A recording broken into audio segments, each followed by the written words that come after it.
Okay, it's Toby from Heavyweight MMA. Today with Harry Webb, the human highlight reel. Triple C, how are you, bro? Good, bro. How are you? Good, man, good. So you're from Infinite MMA in Ballarat, man. First of all, give us a little bit of information about how you kicked off in the game, bro. How did you start in martial arts? So my background, I've got a background in karate. Started when I was 5, so my parents put me in that when I was young. And I did that for about 10 years, and then ventured off into like footy and that, as I was just a more social thing to do when I got to high school. And then was around the time I was about 15, 16. Did a little bit of Muay Thai, just something on the side, with one of my mates. And then, it was sort of around the Conor McGregor time when he was blowing up, and one of my mates at school was showing me his highlights. So, I went home and checked him out, and then we ended up just signing up at the next week at Infinite, and I was about 16 at the time, so I was still at school, still playing footy. So it wasn't until I was about 18 that I started taking it seriously and started training every day. But yeah, that was the journey for me, bro. Bro, when you fought Biayda, after you knocked him out, you should have done one of those karate things, you know? They pull that arm out, yeah. It's been a minute, so I've probably forgotten all my kata moves. So that's it, man. It's kind of cool, right? Like lots of successful MMA and other combat sports athletes kick off in some of the traditional arts like karate or Taekwondo, man. How do you think that attributes to your success, just having a little bit of a base in one of those arts? Yeah, I think it's good. Like, it's definitely there's things you can take from it that help. Like, not everything obviously translates over. There's a lot of bullshit in the traditional martial arts, but they teach you good values and how to work hard, and it's good discipline for kids too. So you get your black belt when you're 10, and it's like, if I were to get in a fight back then, I would have got my ass whooped. So but there's a few things that I take into my game now that I think that I've really benefited from doing karate, like my timing and my distance management, probably my two biggest things. So I think it's a good base if you're getting into martial arts young. Man, I did karate when I was a little one as well. One thing I definitely took from there, which I don't know if everyone really thinks about too much, is the breathing aspect. Like, they teach you to breathe out when you exert and all this sort of thing. And some of the other breath work we did, like friends of mine will be trained, I'm like, what's up with your breathing? Like, they're just breathing all over the place, but it kind of helps with that. So there's some things that we don't even notice that we pick up from these games, you know? Yeah, that's something that I've never actually thought about, but yeah.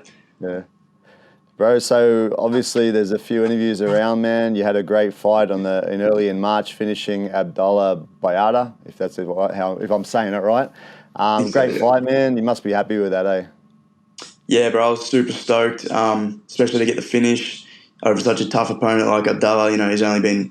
He's only lost once, and that was a heel hook, so no one's finished him before like that. And just the stakes and everything that was involved. Being the underdog, and it's my biggest win for my career so far.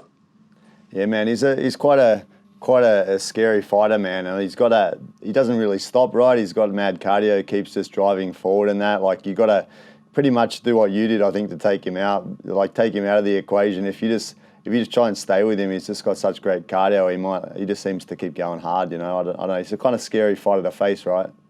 Yeah, I knew that going in as well. I thought, if I don't get him out of there, it's going to be like we're going to be going the 5 rounds, and he actually seems to get better as the fight goes on as well. So, I was confident in my cardio. I put a lot of work in this camp that I could go the 5 rounds too and push hard for the whole 5. But, in the end, we didn't need it, so it was good. Man, as I watched the fight, I was just thinking, this might be the new Jack Jenkins, man, smashing those calf kicks in, bro. That contributed. I think that contributed very, very strongly to the win. You could see he started to get a little bit desperate. By nature, he's got skinny little legs, and you were just smashing his calves from the start, man. I'm pretty sure a bit of his desperation and lunging in on that last combination, I think it's related to him realising he might not be able to stand much longer in that leg, right? Yeah, absolutely, and that was a part of the plan going in too. In his last fight, there was a lot of kicks. Not his last fight, his fight against Kikembo, but there was a lot of kicks that were unanswered or unchecked.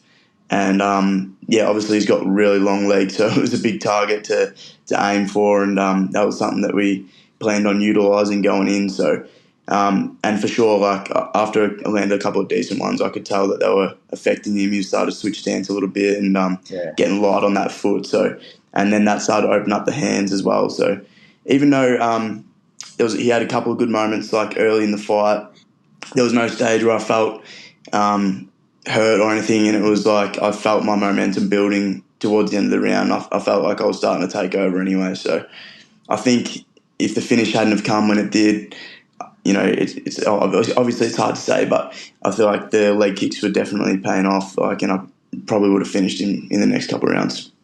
Yeah. Isn't it interesting, man? Like a few years ago, no one was using calf kicks, right? This wasn't really a thing. It was like maybe a missed kick that would go to the calf. Now it's just such a decisive weapon that people are using everywhere. Like if you cop 3 decent calf kicks at full power, you might be fucked. It's pretty crazy, right? It's so prevalent now. Like even I think it was the Volkanovski versus Topuria card. There was three fights or something like that got stopped with calf kicks. I could be wrong on the numbers, but there was so many fights where it was just calf kicks, or there was huge swelling on the shin from the calf kick. So it's definitely a massive part of the game now. Bro, I'm very experienced in calf kicks. Once during training, the guy faked and went around the other side with a kick and hit my support leg and snapped the fibula in training. It's not very nice. No, I bet. That would have taken a while to recover from. Yeah, it does, man. Man, you mentioned about his fight with Kikembo. The thing about Biayda is he's also beaten Philpott, Josh Kuhn. That was a good win for him. Jesse Medina. He's fought Diego Pereira and even Quillen Salkild, right? So given the easy win over him in the first round, picks up your value a bit, right, in the scene. Where do you sort of put yourself now, in the Australian scene? Yeah, exactly. Like I said, he was number one at lightweight, featherweight, and pound for pound on Tapology. So a win over him, in my opinion, puts me right up there with the top. I'm ranked sixth now at lightweight on Tapology, and there's a few guys ahead of me, but yeah, it puts me right up there, and I'm going to be looking to keep taking fights with these top guys. So, yeah. The smart way these days, obviously, is to kind of not handpick your opponents, but steadily progress, man. Is that something you're looking at, or you'll just go straight for the jugular and attack like Quillen Salkild and the top dogs of the division? Well, yeah. Well, up until this stage, that's what we've been doing. We've been taking all the fights that have been offered to us, and they've all been tough fights. Like Ollie Schmidt, even though my first 2 pro fights were against debut guys, they both had huge amateur careers, and there was a lot of hype on those guys going into their debuts. So they were big wins for me. And then Niam Stephen, he's no slouch either. He's only fought the best guys in the country, and then then Abdalla was next. So that was a big step up. But yeah, straight to the top. And honestly, I feel like if I'm not taking the fights with the top guys now or hand-picking opponents, I don't know who's going to accept the fight besides these top guys. So, but yeah, there's a few names that we're looking at. I'm sort of now trying to take the fights that are just going to elevate me more, guys with a lot of experience, international experience, and that sort of thing. So, yeah, so I think there's a bit of your Quillen Salkild, and there's a few guys that are on Eternal, and a bit of politics between promotions. So I'm not sure if any of those fights would actually come to fruition, and I think Eternal sort of have plans for their title picture already. So for Togo and Becca, they're fighting this weekend. So so we'll see what happens there, but I'll be aiming for June for Hex for title defense. Yeah, man. That's good, man. Obviously, your striking's up there, bro. Looking great with your feints and your striking selection and everything. How do you think you'd stack up against your Don Marfans, your Quillen Salkilds in the wrestling and grappling departments? I think I'll be confident in my grappling. I think that's just a part of my game that I haven't really had to show yet. Just because, so as an amateur, actually, a lot of my fights was just the opponent trying to take me down, and so I've got a lot of experience of wrestling in my amateur fights. But like from the start, obviously I had a striking background, so grappling has been a massive focus of my training for the past 6 years. So I'm confident in my grappling, and I grapple with Luke Daly, and he's a solid brown belt, and so I get good working with him all the time, and I guess time will tell. Man, you mentioned like Connor and, they're the guys from CKB that kind of have that formula where they're strikers, they're striking base, but their wrestling defense is great. They can grapple if they need to. Is that the sort of the style you'll lean towards? Honestly, I feel like I'm well rounded in my game. Obviously, favour the striking just because I like to strike, and I feel like that's where I probably excel and have an advantage over other people. But I like defending, but I feel like my top game is pretty good too. Cool, man. Also, you just said before, like if you don't fight the top dogs, it's going to be hard to get fights, man. If you include your amateur career, 11 fights on Tapology, if it's correct. Anyway, it's 11 fights. 11 wins, 10 finishes, bro. You're not going to find many people want to fight you with that sort of record, eh?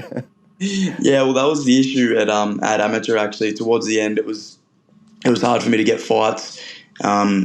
So there was a lot of just taking the fights that I could get and the guys that were actually stepping up. So, hopefully it doesn't get to that stage at pro, but I haven't had a problem yet. So, but the other thing is now that I got a title, it's something that people want. So, I think that should help out in getting me matchups.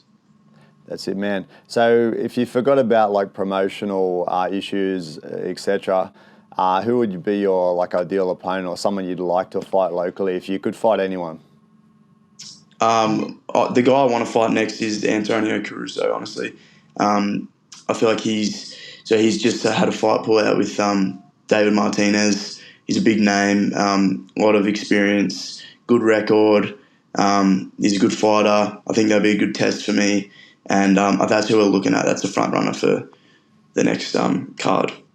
Cool. And dream matchup, bro, internationally, if you could fight anyone, who would it be? That red panty night is Conor McGregor for sure. Has to be. Even though he fucking trashed me at the press conference, but I'll take the red panty night. Who the fuck is this guy? Yeah. That's what he's pulling out. Yeah, bro.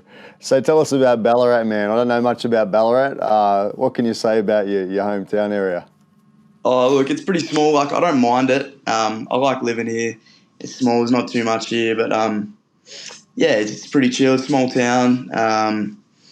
Not too much else to say, really. Like, there's only one MMA gym that's competitive, so we get all our work in there, and it's not too far from like the city. So if I want to go travel to Melbourne, it's only like an hour and a half drive. I like Ballarat. Man, in terms of training, people are cross-training a lot and moving around and doing different things.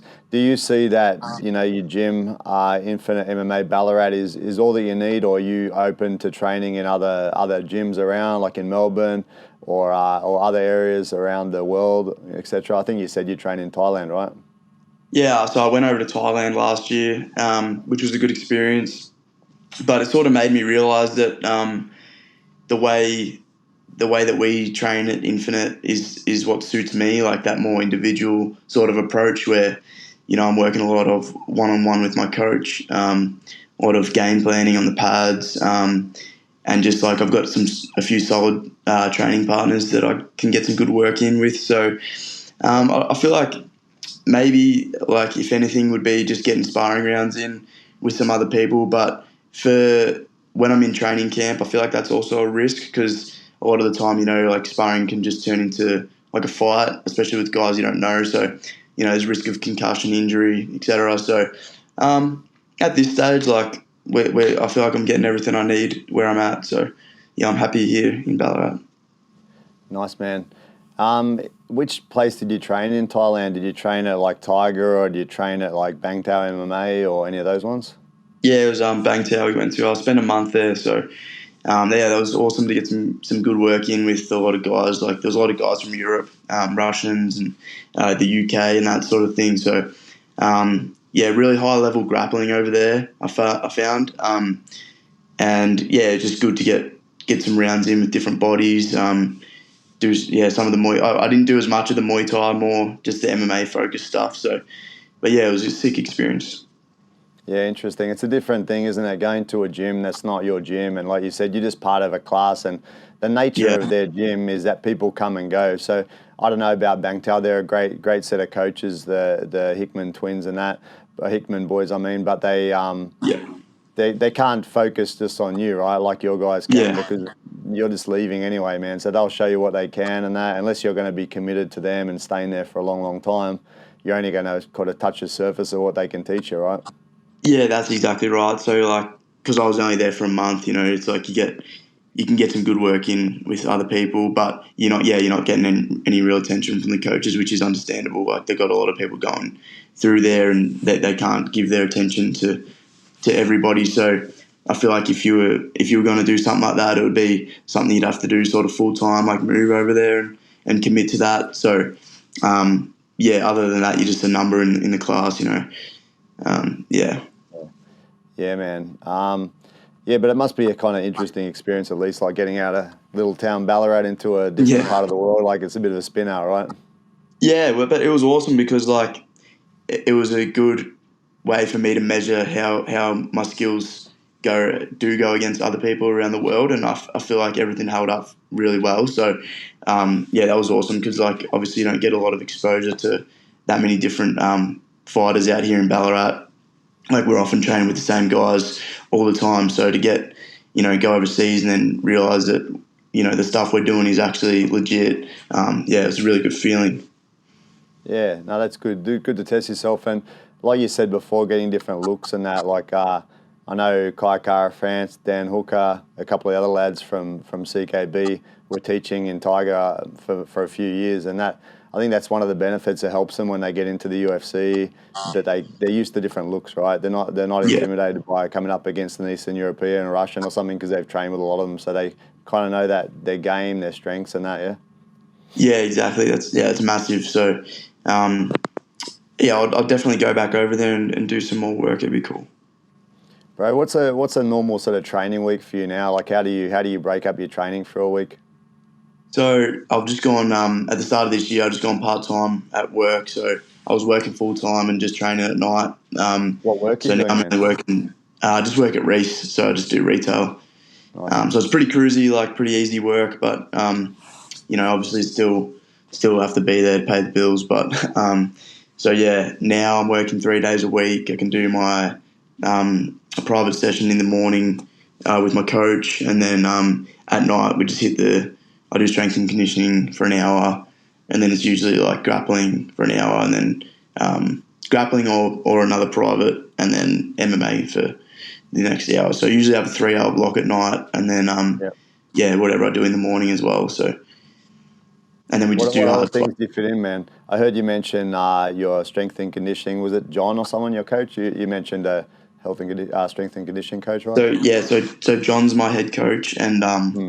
Nick, he's my strength and conditioning coach. So usually we hit weights 3 or 4 times a week, and then conditioning will be like fight specific conditioning. So just depends on what sort of phase we're at during camp or out of camp, like how much conditioning work we do. But and then I hit the conditioning again on Saturday. So I feel like my schedule's pretty good at this stage. I felt like the extra couple of days off at work was massive for preparing for a 5 round fight, just to get that extra recovery in. So that was huge. Yeah, man. You got to as you get more success. Let's hope you can pick up some sponsors or something. Maybe get away from Yeah, that work and just train full time. Be good, right? yeah, 100%. That's the goal. So I picked up another couple more, which is helpful. So it's helps out financially, but the goal would be to obviously quit work and just focus all on training. Cool. Other facets of training, man. Like everyone's into different things now, but things like diet, recovery, sauna, ice bars, all this sort of thing. Where are you with those things? Yeah, so with the diet, I work with the fight dietitian, Lauren from the CrossFit dietitian. So Yeah. she's got my diet dialed in and out of camp. So I'm pretty strict with my diet, like all year round. I don't like to blow out too much in between camps. just makes extra work in camp. And then in terms of recovery, I got the setup at home. Got the spa out the back, got the ice bath. Nice. I bought a red light panel. If you know what those are, there's a lot of You've been benefits to watching. them. You're not a Sugar Sean O'Malley fan, are you? Those guys love that shit. I am, bro. Yeah, I've been watching them for years. So they're like the king. They're like the kings of recovery. So I've been following their stuff for a while. Yeah. I bought myself some those compression boots, the Normatex. I feel like they were really helpful in my last camp. Like my legs just didn't get sore at all, I don't reckon. Stretching, breath work. I'm pretty on top of my recovery, so it's good. Yeah, it's funny, bro. That the O'Malley show and the Red Hawk show, bro. They're good because they're people look at him from the outside and think he's a knob because of his hair and whatever. But the life they lead is quite good for people to kind of follow a bit. They're healthy. They watch their sleep. They watch their diet. They're eating healthy every day. There's a lot of things that you can draw from it, and their show's pretty relaxed and chilled. Like it's like you get to know a couple of the lads. Yeah, 100%. Yeah, when they started their podcast, and it was cool because it's just like relaxed the way they do it, but they also at the same time they're giving really good advice. And I was on the Patreon for a little bit, and they're posting recipes and recovery stuff, and they're sick. I like what they're doing, and obviously it's working. Like he's world champion. Yeah, bro. I did an interview with Tim actually one day before. He's that's it. Yeah. Yeah, he's so funny. Yeah, man, they're nice, and what a fucking win, bro! What a win! They did it so easy. They made it look easy. Yeah. I just wrote somewhere. They made him look like that Moutinho guy he fought, like just the punching bag. Yeah, I just seen a meme, and it was like a Cheeto like slowly morphing into Moutinho. It was like, really? So I'm not the only one thinking that. Yeah, it was like Moutinho 2.0. Yeah.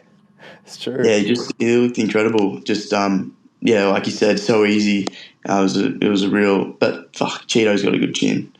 Yeah, bro. Actually, you got like I was saying, I noticed in your last fight, you got a lot of feints in that too, bro. Like I know obviously you take that from some of the big fighters and from your training and that, but looking pretty pro with that.